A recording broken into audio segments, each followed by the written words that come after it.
सुप्रभात प्यारे छात्रों। आज हम सावित्रीबाई फुले पर्यावरण एवं शिक्षण संस्थान के अंतर्गत ज्ञान एवं पाठ्यक्रम की तृतीय इकाई से अध्ययन करेंगे, जिसका शीर्षक है प्लेटो के अनुसार पाठ्यक्रम क्या होना चाहिए तथा शिक्षण विधि क्या होनी चाहिए। प्रीवियस वीडियो में हमने पढ़ा था कि प्लेटो के अनुसार शिक्षा क्या है, शिक्षा के उद्देश्य क्या है तथा शिक्षा दर्शन क्या है। तो प्लेटो जो पाश्चात्य विचारक जितने भी हुए उनमें से सबसे क्रमबद्ध तथा सुव्यवस्थित पाठ्यक्रम का निर्माण प्लेटो महोदय ने किया था। तो उन्होंने सर्वप्रथम बच्चों को केंद्र में रखा, बच्चों की गतिविधियों को केंद्र में रखा। इसके अलावा 3 आधार रखे थे, समानता, आवश्यकता तो तीसरा है योग्यता तथा अभिक्षमताएं। इनको आधार में रखकर उन्होंने पाठ्यक्रम का निर्माण किया था।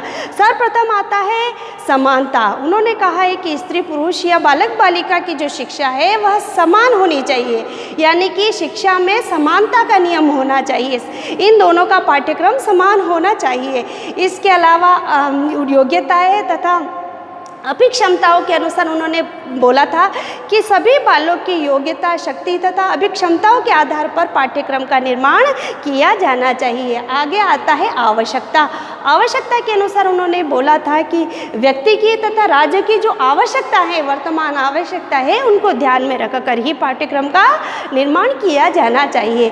तो सर्वप्रथम पाठ्यक्रम में उन्होंने शैशव काल का जो पाठ्यक्रम लिया था वह जन्म से 3 वर्ष का पाठ्यक्रम जन्म से 3 वर्ष के बच्चों के लिए पाठ्यक्रम दिया था। तो उन्होंने कहा था कि इस वर्ष में, इस अवस्था में बालक का विकास तीव्र गति से होता है, तो बालकों को संतुलित भोजन दिया जाना चाहिए।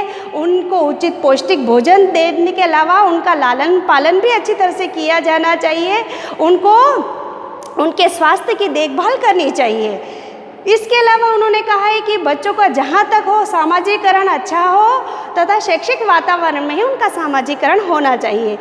इसके अलावा उन्होंने कहा है कि बच्चों को सुख दुख की परिस्थितियों से बच्चों को अलग रखना चाहिए। ये उन्होंने शैशव काल में दिया था, जिसकी अवधि है 0 से 3 वर्ष। आगे आता है उन्होंने नर्सरी का जो पाठ्यक्रम दिया था 3 से 6 वर्ष की आयु वाले बालकों के लिए दिया था। वो कहते हैं कि जो नर्सरी कक्षा में जो बच्चा पढ़ने जाता है वह विद्यारंभ का सबसे उपयुक्त समय है, यानी कि जो बच्चों का उपयुक्त काल माना जाता है शिक्षा ग्रहण करने का, वह है नर्सरी, यानी 3 से 6 वर्ष की अवधि का काल सबसे अच्छा माना जाता है। तो इसमें बच्चों को खेलकूद करवाना चाहिए, उनको मनोरंजन पूर्ण वातावरण में शिक्षा दी जानी चाहिए। इसके अलावा उनको गुड्डे गुड़ियों या परियों की कहानी सुनाकर वातावरण को अनुकूलित बनाकर उसमें मनोरंजन पूर्ण उसको शिक्षा दी जानी चाहिए। आगे आता है प्राथमिक शिक्षा। प्राथमिक शिक्षा उनके लिए उन्होंने कार्यकाल माना है 6 से 13 वर्ष। उन्होंने कहा है कि इस काल में शिक्षा का यही कार्य है कि जो बालक बालिकाएं होती है उनके जो अनियंत्रित संवेग होते हैं, संवेदनाएं होती है, उनको नियंत्रण करना सिखाए। यानी शिक्षा का कार्य क्या हुआ कि अनियंत्रित संवेदनाओं को नियंत्रण करना सिखाए। इसके अलावा दोनों में समन्वय करना सिखाए। तो ये शिक्षा का कार्य है। इसके अलावा उन्होंने शिक्षा के लिए प्राथमिक शिक्षा में उन्होंने नृत्य को महत्व दिया, संगीत को महत्व दिया, गणित को महत्व दिया, खेलकूद को महत्व दिया, व्यायाम को महत्व दिया। इसके अलावा उन्होंने काव्य धर्म की शिक्षा को महत्व दिया था इस काल में, प्राथमिक शिक्षा के काल में। आगे आता है माध्यमिक शिक्षा। माध्यमिक शिक्षा का कार्यकाल उन्होंने 13 से 16 वर्ष माना है। इसमें बच्चों को ज्योतिष का ज्ञान दिया जाए, उनको वाद्य यंत्र का ज्ञान दिया जाए, उनको खेल कूद का प्रशिक्षण दिया जाए, उनको गणित का प्रशिक्षण दिया जाए, उनको रेखा गणित का प्रशिक्षण दिया जाए। इसके अलावा बच्चों को राजनीति कार्य में प्रवेश करने का ज्ञान भी, राजनीति से संबंधित कार्य करने का ज्ञान भी दिया जाना चाहिए। आगे आता है उनके अनुसार सैनिक शिक्षा क्या है। उन्होंने सैनिक शिक्षा का कार्यकाल माना है 16 से 20 वर्ष। इसको जिम्नास्टिक काल भी बोलते हैं और व्यायाम काल भी बोलते हैं। तो इस समय शिक्षा का जो महत्वपूर्ण उद्देश्य है वह ऐसे नागरिक तैयार करना, ऐसे हष्ट-पुष्ट नागरिक तैयार करना कि वह देश के काम आ सके, यानी कि हष्ट-पुष्ट और उत्तम स्वास्थ्य वाले नागरिकों का निर्माण करना, ये उन्होंने सैनिक शिक्षा में दिया था। तो इस काल में बच्चों को खेल कूद का ज्ञान दिया जाए, व्यायाम का ज्ञान दिया जाए, इसके अलावा घुड़सवारी, सैन्य संचालन, अस्त्र संचालन और व्यूह रचना करना आदि का प्रशिक्षण दिया जाए, ताकि ये बच्चे अपने देश के लिए, अपने राज्य के लिए अपना जीवन न्योछावर कर सके। इसके अलावा आता है उच्च शिक्षा व आगे की शिक्षा। उच्च शिक्षा का कार्यकाल उन्होंने 20 से 30 वर्ष माना है और आगे की शिक्षा का कार्यकाल उन्होंने 30 से 35 वर्ष माना है। उच्च शिक्षा में वही उन नवयुवकों की परीक्षा ली जाए, अगर वो परीक्षा में उत्तीर्ण हो जाते हैं तो वो उच्च शिक्षा के लिए वह योग्य कहलाते हैं। तो उच्च शिक्षा जो परीक्षा में उत्तीर्ण बालक ही इस उच्च शिक्षा में प्रवेश कर सकते हैं। इसके अंतर्गत आता है राजनीति आती है, समाजशास्त्र आता है, तर्कशास्त्र आता है, न्याय से संबंधित कार्य आते हैं और ज्योतिष के अलावा नक्षत्र विज्ञान का उन्हें ज्ञान देना चाहिए। लेकिन उच्च शिक्षा के बच्चों की वापस से एक परीक्षा ली जानी चाहिए और इस उच्च शिक्षा के जो बच्चे उत्तीर्ण हो जाते हैं वह आगे की शिक्षा के लिए वह योग्य कहलाते हैं। यानी कि आगे की शिक्षा का कार्यकाल सिर्फ 5 वर्ष है।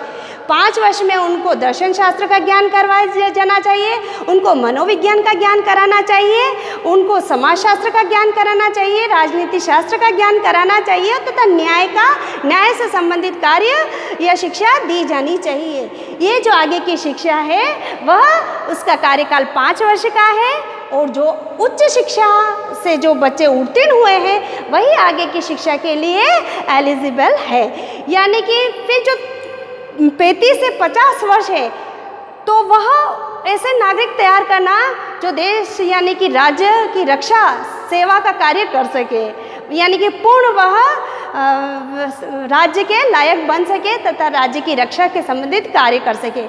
फिर उन्होंने 50 वर्ष के बाद बोला है कि उनको चिंतन मनन करना है और सत्यम शिवम सुंदरम के आधार पर अपना जीवन व्यतीत करना है। यानी कि 50 वर्ष तक वह अपने राज्य के लिए शिक्षा ऐसी हो कि प्रत्येक व्यक्ति सिर्फ राज्य के लिए कार्य करे। 50 वर्ष बाद वह प्रकृति के गूढ़ रहस्य समझ सके।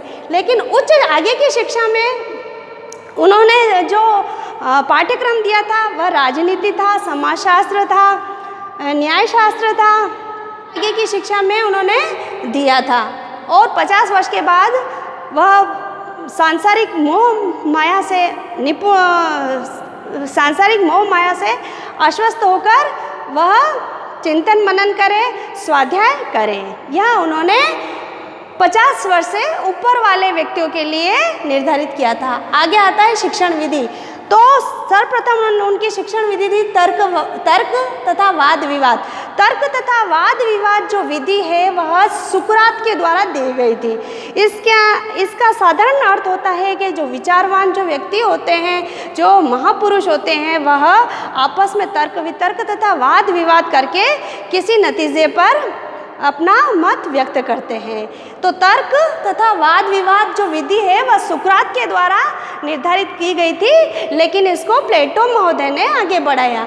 आगे आता है सुकराती विधि। सुकराती विधि की खोज स्वयं प्लेटो ने की थी और अपने गुरु के नाम पे इसका नाम सुकराती विधि रखा गया था। यानी कि हर शिक्षण का कार्य होता है उदाहरण देना, परिभाषा देना तथा परिणामों के अंत तक पहुंचना। तो ये जो सुकराती विधि है यह प्रश्नोत्तर विधि की दूसरी विधि है, यानी कि प्रश्नोत्तर विधि की तरह ही है, यानी इसका दूसरा नाम सुकराती विधि भी हम कह सकते हैं। आगे आता है प्रयोग विधि। प्रयोग विधि में वह चाहते थे कि बच्चा जो होता है ना, यानी कि जो किशोर है, तो वह शस्त्र का संचालन करना सीखे, शस्त्र को चलाना सीखे, उनको रखना सीखे, उनको उठाना सीखे। इसके अलावा संगीत का जो प्रशिक्षण दिया जाए तो उसमें वाद्य यंत्रों के साथ स्वर तथा लय और ताल मिलाना या साधना सीखे। यानी कि इस प्रयोग विधि में उन्होंने कहा है कि जो संगीत की जो शिक्षा दी जा रही है उसमें वाद्य यंत्रों के साथ में लय, ताल और सुर को वह बच्चा साधना सीखे। आगे आता है वार्तालाप विधि। वार्तालाप विधि भी तर्क वितर्क विधि की तरह ही है और यह उच्च अध्ययन यानी उच्च शिक्षा में या आगे की शिक्षा में यह विधि वार्तालाप विधि काम में ली जानी चाहिए। आगे आता है स्वाध्याय विधि। स्वाध्याय विधि भी उन्होंने कहा है कि ये 50 वर्ष के बाद के व्यक्तियों के लिए स्वाध्याय विधि उपयुक्त है कि वह चिंतन मनन करे, वह राजनीतिक कार्य, प्रशासनिक कार्य और पारिवारिक कार्य से निवृत्त होकर वह स्वाध्याय कर सकता है। तो प्रत्येक व्यक्ति का दायित्व है कि 50 वर्ष के बाद वह पारिवारिक, राजनीतिक तथा प्रशासनिक कार्यों से मुक्त होकर स्वाध्याय करे, चिंतन मनन करे तथा सत्यम शिवम सुंदरम के आधार पर अपना जीवन व्यतीत करे। आगे आता है खेल विधि। खेल विधि को उन्होंने स्वाभाविक विधि कहा है। तो जो बच्चे होते हैं नर्सरी क्लास के बच्चे, तो उनके लिए खेल विधि सबसे उपयुक्त है। उसमें खेल के माध्यम से बच्चे के गुण और दोष का पता चलता है, यानी कि बच्चे की क्षमताओं का पता चल जाता है कि ये गलत तरीके से खेल रहा है या सही तरीके से खेल रहा है। गलत तरीके से खेल रहा है बच्चा तो उसके दोषों का निपटारा होना चाहिए तथा उसे उचित शिक्षा दी जानी चाहिए। इसके अलावा अगर वह उचित तरीके से खेल रहा है, सत्य के साथ खेल रहा है, तो उसकी ये जो क्षमता है उसको आगे तक उसको ले जाना चाहिए। तो जो बच्चे की जो स्वाभाविक भूख है उसको शांत करना खेल विधि का परम कर्तव्य है या परम दायित्व है कि बच्चा अपनी जिज्ञासा को शांत कर सके। आगे आता है अनुकरण विधि। अनुकरण विधि उन्होंने दासों के लिए उपयुक्त बताई है। जो अनुकरण विधि है वो दास लोग इसका प्रयोग करें, लेकिन आजकल हम अनुकरण विधि नर्सरी कक्षा यानी छोटी कक्षा में प्राथमिक कक्षा तक अनुकरण विधि का प्रयोग करते हैं। जैसे बच्चों को हम अल्फ़ाबेट सिखाते हैं, हिंदी वर्णमाला सिखाते हैं, तो यह अनुकरण विधि पर आधारित है। इसके अलावा उन्होंने कहा है जो शिक्षक होता है, प्लेटो के अनुसार शिक्षक कैसा होना चाहिए, तो शिक्षक विषय का ज्ञाता होना चाहिए, योग्य होना चाहिए, निपुण होना चाहिए और अगर आवश्यकता अनुसार वह दंड का प्रयोग करता है अपने बच्चों के लिए, दंड तथा पुरस्कार का प्रयोग, तो यह अनुचित नहीं है। लेकिन जो शिक्षक होता है वह कठोर होना चाहिए, उसे अपने आप में नियंत्रण करना आना चाहिए और बच्चों को नियंत्रित करने की क्षमता उसमें होनी चाहिए। अनुशासन के लिए उन्होंने बोला है कि अगर अनुशासन के लिए बच्चों को दंड तथा पुरस्कार दिया जाए तो मेरी सहमति में यह उचित है, यानी कि वह दंड तथा पुरस्कार का प्रयोग करना उचित मानते थे। और शिक्षा जो छात्र है उनको हमेशा अपने गुरु की आज्ञा का पालन करना चाहिए और वह शिक्षक से चाहते थे कि वह अपने छात्रों को नियंत्रण करवाना उनको आना चाहिए, यानी कि नियंत्रण के लिए दंड का प्रयोग भी कर सकते हैं और पुरस्कार का प्रयोग भी कर सकते हैं, यह उनका मानना था। ठीक है, उनकी दो प्रसिद्ध पुस्तकें थे द लॉज और रिपब्लिक, जो शिक्षा के संबंध में विस्तृत उनका ब्यौरा देती है हमें।